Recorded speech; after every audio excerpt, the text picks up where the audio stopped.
Hello, everybody, and welcome back to the Tagline. We've had a month off. Oh, Yeah. it's almost fun. Yeah, I know. It's almost like real life intrudes on our podcast. Yeah. It's been there's been a lot of projects on my end and a lot of other things happening that have sort of barred us from talking about movies. I'm sorry, I should do a proper introduction. Welcome to the Tagline. It's too late. It's too late. Tagline podcast, JH, Lillevik, Gene the Angry Penguin, Yeah. and horror movie Heroines this week. Woohoo! Heroine! No, wrong kind of heroine. This is the female hero kind of heroine, not the reason we missed 1 weekend podcast. Yeah. No, we were... Don't do drugs, kids. Don't do drugs. You'll end up like Gene. Yes, it's horrible. I've never touched drugs in my life, and it still ended up this way. No, we were kind of inspired in a roundabout way by the new Ghostbusters film. Well, not so much the new Ghostbusters film, but articles about the new Ghostbusters film that talk like... We weren't supposed to mention that movie anymore! Not too bad. It was the catalyst. Yeah. No, but the issue was, and this isn't anything to do with the film, the issue was with people writing about the film, talked about these characters like we never had strong female characters in horror or sci-fi before. Exactly. And it's like, I only can think of, other than your cheesy action sci-fi, a lot of the really good sci-fi and horror is female leads. Yeah. I mean, you got Sigourney Weaver in Aliens, and Jamie those Lee are the only Curtis. two. Yes, the lovely Jamie Lee Curtis. Queen of Screams, of course. Yes. Halloween 1, 2, and H2O. All the ones with the original director. Yeah. But these characters, these are timeless characters, and they want to pretend they don't exist for some reason. Yeah, it's like it's a resurgence of female heroines in Hollywood, and it's kind of here's the reason why I'm not upset about this, but I'm kind of pissed off because it's insinuating that all of the female characters before these female characters were two-dimensional or one-dimensional creatures and didn't have any depth, didn't have any place in cultural history at all, even though a lot of the really good female characters have been varied, really, really varied. From, Sigourney Weaver's badass alien fighter that she became. Let's not forget, it didn't happen overnight. It happened during one movie, and What? and then you have people like Jamie Lee Curtis, who's more of a typical teenage girl in the original Halloween movie. Yeah, and horror's always had that undercurrent of it's like, well, depending on your subgenre, some of them are just kind of disgusting, but it's always, especially in kind of my favorite genres, kind of the slasher films, the monster movies. After a certain point, probably in the 70s, I don't know if Alien was exactly the catalyst or not, but you went from there always being this just generic, boring 2D guy hero saving the 2D girl victim. Yeah. And it was just mind-numbing.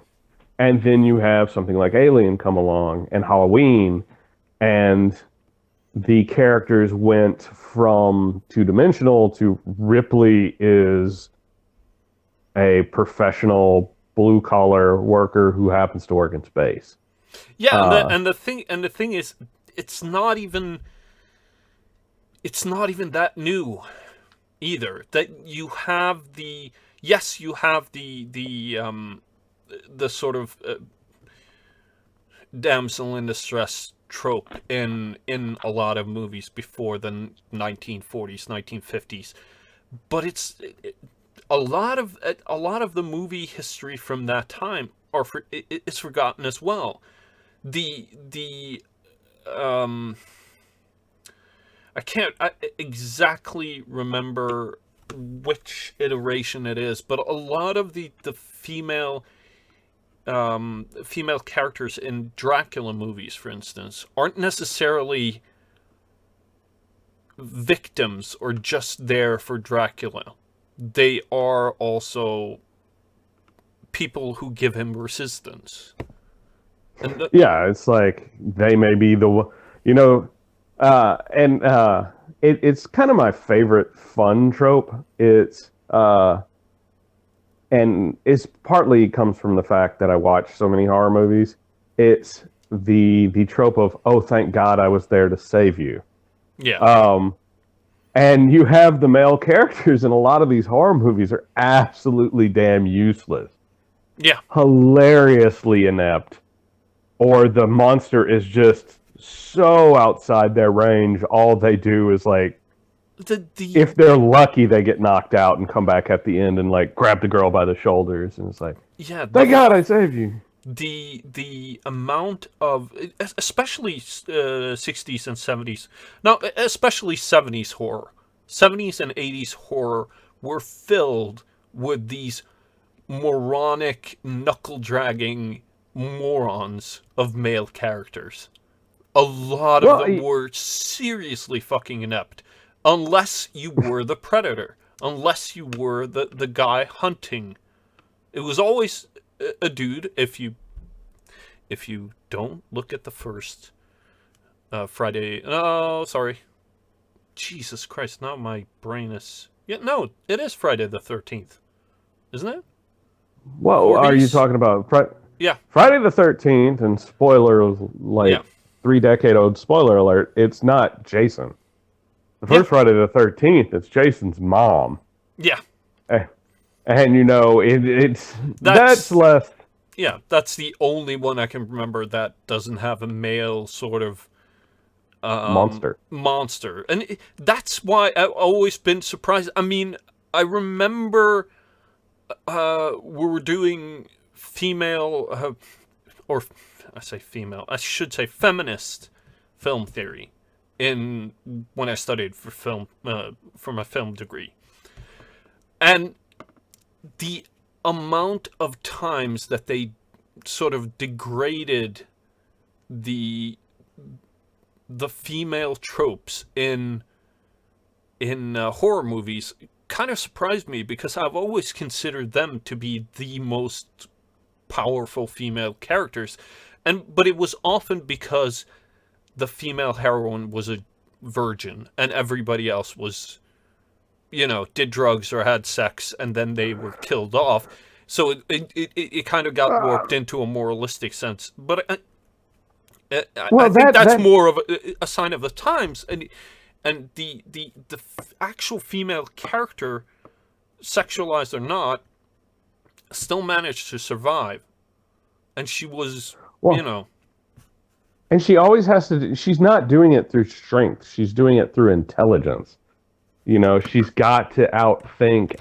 You know, she's got to outthink the killer, the creature, Dracula. You know, she's got to be a step ahead. She's got to use his weaknesses against him because she's clearly, and you know, the trope part they hate is that she's clearly not physically strong enough to do anything in those instances. yeah. And And it, I've always, yeah, and I wanted to address another point you made about characters in horror movies. Horror movies, a character in a horror movie, a character in a great horror movie has a lot of dimensions, like yeah, any character. A character in kind of a generic horror movie is somebody you've got to be okay seeing them get thrown in a meat grinder. Uh, so, Often you get pushed to that end as well. Angela, our very good friend Angela Knight, offered up the three main male tropes in horror movies, which is the jock, the dickhead, and the super sensitive boy. All of them are meant to. I mean, the two first are obviously people who get into the meat grinder really, really fucking early. Often the boyfriend gets off first, and then the dickhead, and then maybe the super sensitive boy at the end. well, It's a sort of a crusher of all hope. it more has to do with the fact that you're gonna see somebody get hurt, Yeah. and there's the audience doesn't like seeing people they like get hurt. No, That's why that's why you have the sweet innocent person is generally the survivor, the character the audience is supposed to root for. yeah. You know, nobody's sitting there and saying that the pothead who keeps stealing people's money. He's not the character you want to see survive to the end of the movie. I want to just iterate one thing. I did not steal that money. It found its way in my. It's just like magic. Just like magic, man. Come on, Yeah. dude. Be Well, cool. and Yeah. and I mean, and generally, I mean, even look at to bring the. I mean, we're not spending much time talking about Jamie Lee Curtis or Sigourney Weaver's character, but to bring it around to like even your male characters who are the heroes in these movies, they're virtuous by the fact that they're trying to save generally the woman. Yeah. That's where their virtues derive from. Yeah. As opposed to the female lead in a horror movie, whether it be was it Sydney in Scream, Jamie Lee Curtis's character in Halloween, Sigourney Weaver, they derived their thing through their virtue and their strength of character. Yeah.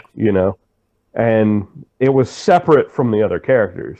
They may try to go back and save a character, but that's icing on the cake of their virtue. Whereas the male character, Yeah, he and is supposed to act. often the kinder the woman is, the more empathetic she is to other characters in the movie, the more likely it is that she's the heroine, basically, because a lot of the other female characters are often these type of mean girl hierarchy seeking women who it's not necessarily the sex and the drugs that kill them, it's often the attitude. Yeah, it's vice versus virtue. Horror Yeah. movies are, I mean, go back as long as you can. Go back to the Grimm fairy tales and the stories the Grimms got those from. Those were vice versus virtue stories. If you didn't have the virtue, you suffered a horrible fate. Yeah. If you were not the virtuous husband or the clean living wife, you got ate by the troll. And the horror movie is just a continuation of that tradition, and it gets filtered through whatever the social norms are of the time. In our case, we value, or at least did at some point, the strong male and the virtuous woman. These were their virtues, and that's why it's like it's weird to kind of think about now, because what kind of I think that's why Hollywood's kind of lost its way in some ways. You don't have things playing to somebody's innate strength anymore. No. You It's the that's the thing that people often misunderstand when it comes to storytelling. The reason why tropes exist is because stories were throughout time ways of learning morality, learning the difference between right and wrong, learning also the difficulty of seeing the right answer. And that's why these tropes exist, as a way of saying that these are the values that has kept us alive for thousands of years. These are the values that we should inherit, maybe. And Well, that's another thing that I wanted to talk to you about, because we were going to talk about this. Do you see a similarity between horror movies and sort of the damnation texts within religion? well, that's where it all stems from the same place. It is a morality tale on Yeah. some level. Uh, you know, whether it be, uh, are you familiar with the story of the Bad Seed, the play The Bad Seed, and a movie by the same name? Bad Seed. No, that's a movie I It, gotta it's a watch. good. It was a play that was adapted into a film, and I watched the film. And the only reason I know any of this was because the film was really interesting, and it is your kind of typical child murderer story. Uh, but in the play, from what I understood, from what I read, um, the child basically gets away with it. And in the movie, the studios didn't like that at the time. You had certain Yeah, yeah, societal mores on the bad guy getting away. It had yeah. a little bit more religious context. So for no reason whatsoever, the child gets struck down by lightning at the end. Um, Deus Ex Machina. just Deus Ex. There was no machine involved. It Yeah, was Deus Ex nature, whatever the word for that is.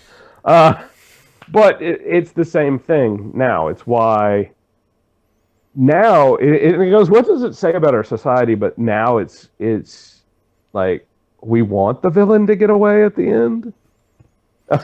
it's it, well, it's not necessarily that either. It's that, I think it's that continuation of the fear, the unknown, yeah. to have that lying somewhere in the background constantly.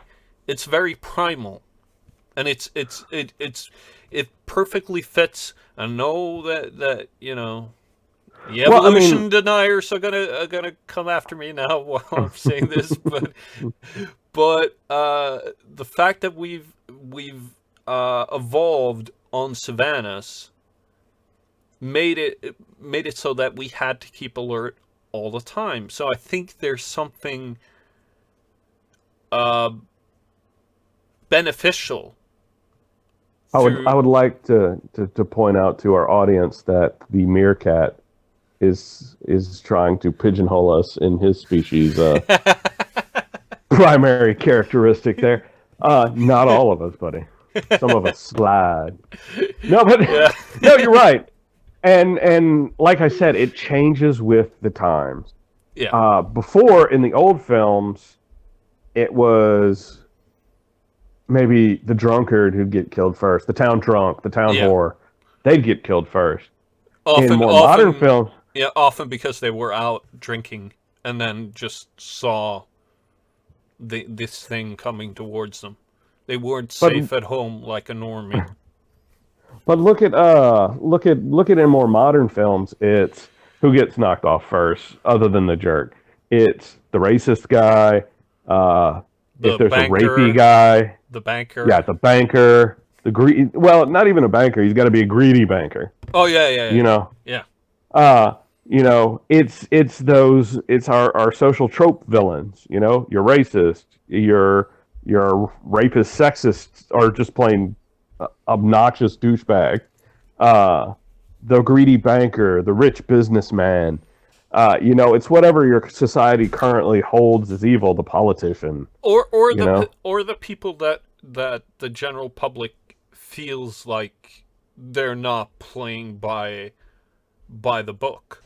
They Yeah. are the people that are breaking society's norms, and that's one of the reasons why the horror movies often are morality tales. They have always been morality tales, and it's the view of who are the ones that are cheating society at this point, at the point of the movie being made. Those are the people that often are the victims early on, and that's why you kind of root for the bad guy as well, because he is this this force of nature, this righteous, this tool for some, Vengeance and yeah, some justice. vengeance and justice. But he often gets, you know, if he is the he's the he's the weapon, but he's the only one who can be killed or stopped by a virtuous person. So it's back to even, you know, the rat catcher from Hummel. It's back to Saint George. It's back to Yeah, Sigurd. It's back to all these classical tales of virtuous but people. instead of Saint George, it's Ripley. Yeah, Ripley slays the dragon. yeah, You know, exactly, exactly, um, and that's why you saw them popping up during the 70s. The type of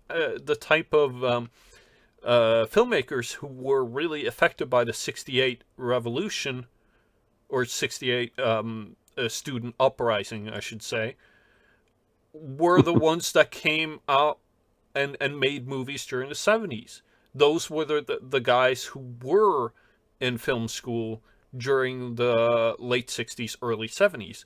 They were the ones well, that and made a really, really, the progressive type of movie, basically, during that time. well, actually, when progressive was progressive, it was they looked at women not as the traditional homemakers anymore. Uh, so they went from damsel in distress to heroine. Yeah, They became, that the strength in womanhood was the virtue. Um, they weren't weaker because they were a woman. They were maybe different. Jamie Lee Curtis's character, obviously, you know, did a lot of running away, but she was faced with probably the best slasher movie villain ever. Uh, yeah. just curse your name, Rob Zombie. Um, but it's well, and to bring it back to the whole thing, Ripley she was written as a man. Yeah, Ripley's character was written as a man. I don't know how much of her was brought to the fore by Sigourney Weaver playing the part, and how much was rewrites, and I don't know how much she had influence over how that character came out. But however it ended up, she was a fully realized character because the gender of the character didn't matter. It wasn't the character's defining characteristic. You know?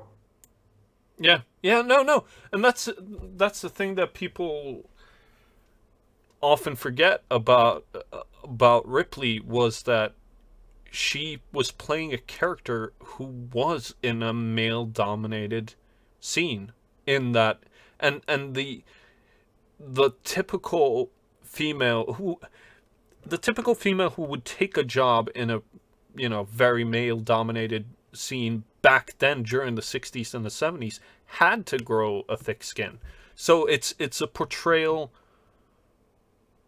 Sigourney Weaver portrays a woman who's taken a job in a male dominated society. That's why she's acting more like a man. Or, Well, I don't even think her character acted more like a man. She was possessed of a strong will, definitely. Um, because if you look back, her character wasn't the. She was smart, yeah, and she could take control. But she was the second in command. What's his name? Was it? What's the actor's name? But who played the captain of the ship? Um, Yeah. You know, he was the linchpin of the crew, and you know, and she was his basically his trainee, and you know, so when he got offed, she filled that role. She took over and did what her character would have done in that situation. Somebody who'd been trained to be a leader, Hmm. uh, who hadn't gotten her own ship yet, or whatever. However, it worked for the company, uh, Yeah, and you know that was kind and of the these thing. movies were during the 70s. They were Dallas. Thank you, Angela. Angela said it also. These movies were still made under the Hays Code years, so it was still, you know, when characters died, they had to earn that death, or they had to people had to deserve a death of that kind. You know, you had to breach some sort of moral compass for or break the moral compass to sort of to deserve to die during a horror movie. That's why there are so strong archetype. That's why you have the really bad male chauvinist that always appears in especially in the Alien movies with Ripley. There's always this sort of really almost borderline creepy dude. Well, he's usually the corporate guy. Three, it was a little bit different. Scenario was different, but Yeah, but usually he's the evil corporation trying to weaponize something that, yeah, like yeah, others have said, other better people have said before me, constantly wipes out their science teams. yeah. Um, but We'll try this one more time. Well, it yeah, didn't work the last 40. Can we stop now, please? we'll have to save super weapons for another conversation because that is the stupidest trope of them all. Yeah. But you know, and I think it comes down to the fact that through this conversation, it's less that these characters in these horror movies, you have to survive a horror movie, to survive a good horror movie, you have to be a real character. Yeah. You have to have depth. Yeah. Uh, you can't just be the douchebag. You can't just be the mean girlfriend. Uh, you know, only somebody with a real character can survive a horror movie. Yeah. It just happens that most of the time it's somebody who has whatever society deems as a virtue. You know? Yeah. It's, you know, that's why I say that the even though the virtue, even though that a lot of the female characters from horror movies were maybe, I don't know how to phrase this without sounding like a fucking moron. Go for it. Just phrase it however. We'll reword it afterward. You know, fix it in post, right, Jan? Fix it in post. Oh god damn it, that's the worst thing you can say to a filmmaker. I know. Um Especially when you don't have a post. yeah, exactly. It's it's just that the a lot of the female characters, some female main characters should still seem as characters that were well written. But that's the point. The only two characters that were well written in 70s horror were the bad guy, because he was well written in the fact that not enough was revealed about him very often. Yeah. And the the main theme, or the heroine or the hero, were also well written in whatever movie that you know, within horror, Yeah. I and mean, especially 70s horror. some of it comes from necessity because they generally have the most screen time. Yeah. But you know, I think, and we've discussed this so many times now. The thing we keep coming back to is right characters. Yeah. Right characters. Nobody cares What gender? anything else about the character. No. As long as it's a character. As long as it's somebody we can relate to. It doesn't matter if they're straight or gay, male or female, black or white. It doesn't matter if it's a character. Z or it's Zer a fully or realized they or character. them. Yeah, sure. But that's the thing. It's like, okay, let's say you have a show. And if you can watch an entire movie and dating, sex, none of that comes up in it. Yeah. You can have a character that the writer said, oh, this character's gay. And you may never know until, like, at the end when the rescue crew's there, his boyfriend runs up and hugs him instead of a girlfriend saying, oh, you survived. Yeah. And it wouldn't matter. It doesn't change the story at all because most of the time it's people getting killed. Who does it matter? It doesn't matter who you sleep with because you're not sleeping with anybody when somebody's cutting people to pieces with a chainsaw. Usually. Unless it's Brokeback Mountain Massacre. Brokeback Mountain Massacre? Chainsaw Massacre. Brokeback Mountain Chainsaw Massacre. They need to. And this is why Jan's the creative in this team. No, yeah. I will not write that script. Don't worry. Did you ever see Adaptation? Yeah. Yeah, that's your the three. Yeah. That is my the three. Yes.